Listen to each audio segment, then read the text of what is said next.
Mahilig ba kayo magluluto ng cauliflower sa bahay? Kapag kayo ay magluluto, huwag itong i-blanch.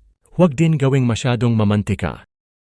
Ang gagawin natin ngayon ay napakasimple, masarap at madaling ihanda. Una, lagyan ng isang kurot ng asin ang cauliflower. Pagkatapos ay ibabad ito sa malinis na tubig ng 10 minuto. Pagkatapos ay banlawan. Ito ay mabisang paraan upang matanggal ang mga dumi sa loob. Painitin ang mantika at iprito ang cauliflower. Nang katamtaman, hanguin ito at itabi muna. Magpainit ulit ng mantika sa isa pang kawali. Magdagdag ng 300 grams na hiniwang maliliit na liempo at iprito hanggang mawala ang taba. Magdagdag ng luya at bawang.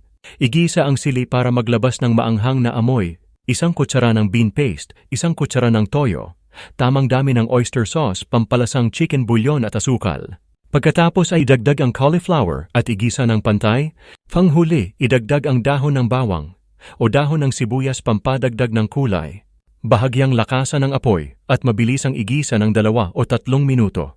At ihain na. Hindi ba napakasimple lang? Tuhan nyo ba ang videong ito? Comment ka lang sa ibaba, i-like, share at mag-follow. Maraming salamat.